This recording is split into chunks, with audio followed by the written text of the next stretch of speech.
Okay, so there is a lot of stuff to dive into with this. A lot of stuff. I don't know how long this is going to go, but it could be a long one, so strap in, people. Yeah, this is not going to be controversial.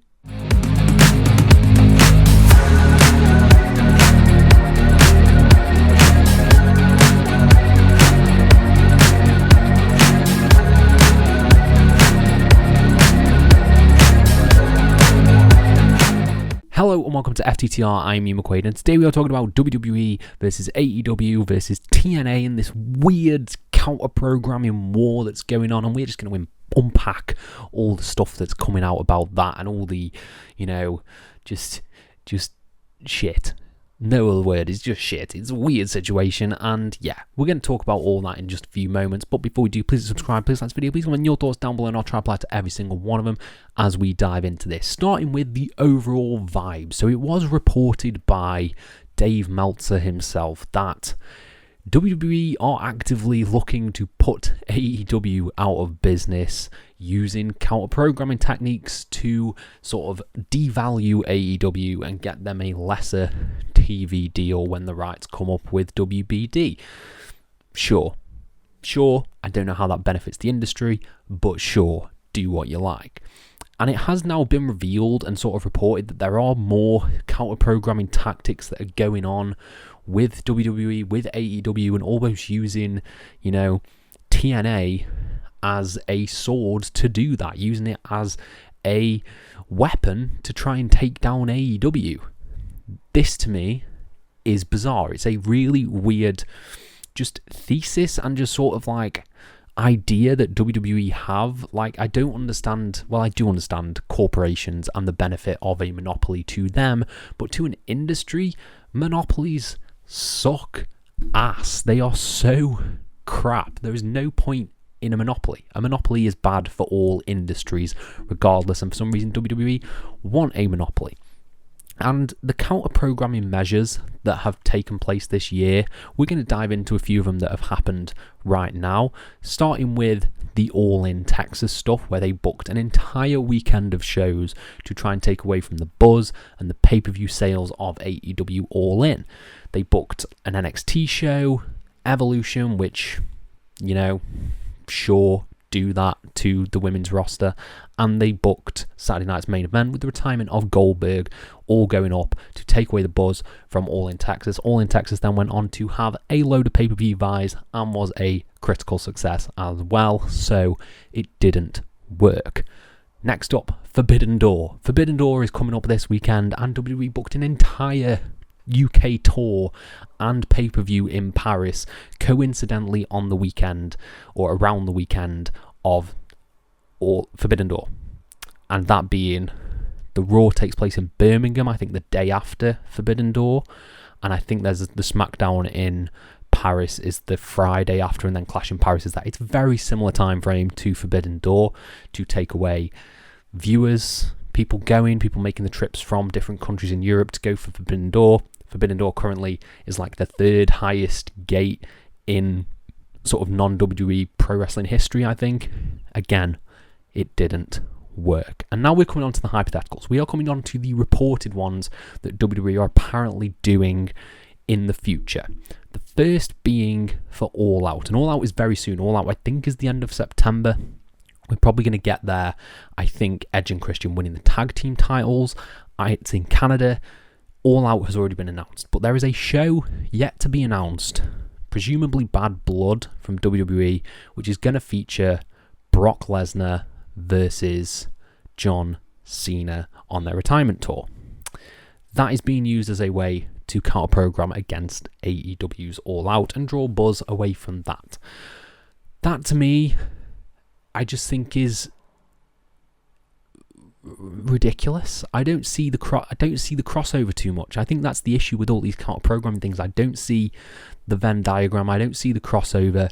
To me, it's almost two different audiences for a WWE product and an AEW product. I don't think there's going to be anyone who's watching AEW All Out who then sees that Brock Lesnar and John Cena have been announced, that match has been announced, and then says, you know what, I don't want to see Hangman Page versus MJF. I'd rather see Brock Lesnar versus John Cena. I just don't think that audience is there. You may draw casuals away, And maybe that's why they're thinking it, that maybe you can draw the casuals away who maybe liked Edge and Christian back in the day, draw them towards watching Brock Lesnar versus John Cena, but that Venn diagram, it just doesn't match, it doesn't fit. So I don't know what you're drawing away. And again, reiterating on the two that happened previously, it didn't work. It didn't work in the first place, so I don't understand why they're trying it again and being so aggressive about it. That leads into the next one, also involving John Cena, which is there is rumoured to be a pay-per-view happening at the end of December, taking on World's End. World's End, I think, is like December 27th. I don't know why I've got December 27th in my head, but I think it's definitely towards the end of December, and they are potentially looking at running John Cena's final show, his retirement show, against AEW. I think that would work. I think you would potentially draw some eyes away from an AEW product by running John Cena's final match, because that is big. That is big. He is a legend. You cannot say he's not a legend of the sport. He was the face of the company for 15 years. He is a massive, massive star, and his big match should be a big deal. The fact that it's being used as a way to devalue AEW, that is not great. Because again, you want to have John Cena's moment be special. You want to have it be a good send-off. You don't want to have it being on a weekend where it could get overshadowed by something that happens on an AEW show. So I think they're shooting themselves in the foot with that one, in that they are not making John Cena's retirement feel special. They are not making it feel like a big occasion, because it will just get drowned out in the noise that is counter-programming, going head-to-head.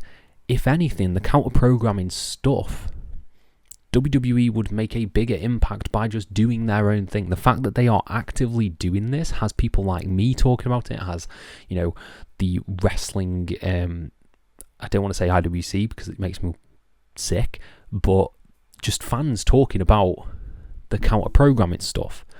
Whereas if it was just happening on a separate weekend and wasn't so clearly transparent, then we'd be talking about it in a different way. If anything, it draws more people's eyes to an AEW product, saying, oh, they're running the same weekend, what have they got going on? They're running it against this, what have they got going on? And maybe that draws people away from your viewers. I think it did for NXT, because on All In Weekend, I don't remember a single person talking about that NXT show. People were talking about Evolution, people were briefly talking about Saturday Night's Main Event, but no one was talking about that NXT show. And that is the casualty of all this. The casualty is that other shows that maybe they do, that maybe they can, counter-program with, just get drowned out and don't feel as special. And I think that is greed on their part, and just this vindictive nature that they seem to have at the moment with wanting AEW to fail. And that brings in the next part of this, which is crazy to me, absolutely crazy to me. So it was reported, I believe, by Sports Illustrated John Alba, that there were discussions for TNA to move to Wednesday nights, to go directly against AEW. We've had people like Eric Bischoff say that TNA is one step closer to being the number two promotion in America if they just get a good TV deal. We've had Dave Meltzer say things like just that they're using it as they want TNA to be the number two, because WWE, they're in partnership with TNA, they're basically running TNA at this point. They want control over the number two promotion in America. I think it is crazy to believe that TNA would even stand a chance against AEW in terms of ratings. I don't think that benefits anyone. If for any reason TNA went up against AEW, I think no one will come out looking good. I think maybe AEW would, because I don't think TNA would even dent their numbers that much. I don't think they would make a sliver of a difference. I think if anything, it would just make people maybe not want to tune into TNA, because TNA, as much as I've loved or liked or enjoyed, whatever word you want to say, sort of the new rebrand, I liked the rebrand at the beginning. The rebrand now with the NXT stuff kind of feels like, okay, this is just a feeder system for people to go to WWE, like your Jordan Grace, like your Joe Hendry. It's just another developmental at this point. And even though there's people on there that I love, like Leon Slater, the Hardy Boys, it doesn't feel as big as when it was first announced it was going back to TNA back in 2023, I think it was, maybe 2024, when they first made that change. It doesn't feel as fresh. It feels like, okay, you really are just WWE light at this point. And again, I think they're two different audiences. They present things in such different way. They are closer to what AEW presents because they have things like the X Division matches, which really draw on some more hardcore stuff, some more high-flying stuff. Same with like some of the no disqualification stuff that TNA do. They are closer to AEW, but I don't think there's really that much of a crossover there. There's not too much of a, you know what, I'm going to tune out of AEW to go and watch TNA. I don't think that exists. I think AEW have their solid foundation. They have their core fan base. That's probably not going to change. If anything, these past 2 weeks, ratings for AEW, I believe, have gone up. I believe they've gone up. I don't know whether that was, sort of coming from All In. Maybe people are dissatisfied with WWE. They're choosing to check out some AEW stuff. But they've gone up from what they were. I think they're putting on a really consistent and enjoyable product at the moment. And putting TNA going directly against them only harms TNA. And I think that shows what WWE think of TNA. They think of it as just a tool. They think of it as just an instrument. They don't think of it with this history that a lot of people, myself included, do. TNA to us, particularly UK fans, was sort of a gateway into professional wrestling, and now it's just being used as this sort of vessel to attack AEW and to feed WWE. It doesn't feel like its own thing anymore, and I think that's disappointing in terms of TNA's presentation, because I think when they did the rebrand, it was really hopeful. It was really hopeful and really optimistic, and I think with the talent that they've got there, they could build something really, really special. But for me, the integration of NXT has really watered down the feel of TNA and doesn't make me want to tune in anymore. The initial crossover was cool and that, but one-off specials. I don't necessarily want Trick Williams being the champion. I don't want JC Jane being the champion. There's so many great people there, Masha Slamovich, Leon Slater, who could be carrying that brand and carrying it in a way that is independent of WWE and really sort of build their stock up, build their momentum that way. Instead, if I'm being honest, I think we're just looking towards TNA being sold to WWE at some point. I feel like TNA will come under the TKO umbrella or the WWE umbrella at some point. I think this partnership is a way of testing the waters, seeing if that's even possible, and eventually TNA will fall under that umbrella, and then they'll have AAA, TNA under their umbrella. They've got sword and shield to combat, AEW and everything that they've got going on, where AEW just looks like they're doing their own thing. It looks like they feel like they are the number 2 promotion, and they're happy with being that. They're happy with the growth that they're getting, and they're happy with the shows that they're putting on. Whereas here, it just feels like petty.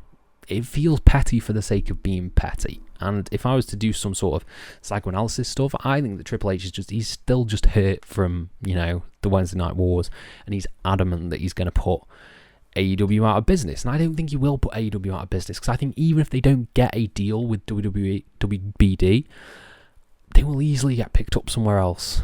Because people are after content. Streaming services are after content. Granted, the streaming service bubble looks like it might burst soon, but people are always after more content to put on their streaming service. They've got a audience, they've got growth, they've got the ticket sales that they can show for like Forbidden Door and All In and everything like that. They can show that they are a viable draw, and they'd easily get picked up somewhere else. I think it's just Tony Khan has a good relationship with WBD at the moment, and he wants to continue that relationship. So I think overall, just the counter-programming stuff, what it makes me think is that it makes you think WWE see AEW as competition. It makes you feel like TNA is getting caught in the crossfire, and it makes you feel like it's pretty bad when they are actively trying to put out a promotion that offers wrestlers work, as a place that potentially, says they care for the wrestlers and care for their employees, they release people all the time, and they are actively trying to put another company where they could work out of business. If that doesn't show you sort of the true colours of the company and how they think at the moment, then I don't know what will, because if AEW didn't exist, what would some of these people that they released be doing? That's how you got to think about it at the end of the day. It's another place for people to work. It's another place for people to get jobs and make a living and make an income. And if they are actively trying to destroy that, then why are we supporting them? Why are we supporting them? And why should we? I used to love TNA. I'm watching TNA. TNA, I didn't even realise this. You've got it on Triller Plus. A lot of the old pay-per-views. And I'm watching the first Slammiversary at the moment. Awesome. It's really fun. And that TNA has sort of died now, become a shell, become a vessel for WWE and their mindset. And it's a shame, because I think a number 3 promotion is awesome. Having a number 3 promotion is great, but we don't need to see it entwined so much with WWE. And yeah, those are my overall thoughts. Overall, I think this is stupid. I think this is pointless. I don't think they're going to see much change. And if anything, it just has people like me ranting on the internet, talking about, stuff. Talking about stuff that doesn't necessarily matter, but it does matter to us fans. And I want to know what you guys think down in the comments below. Do you think this is pointless? Do you think this is petty? Let me know, and I'll try to apply to every single one of them. Thank you all ever so much for your support, and have a nice day.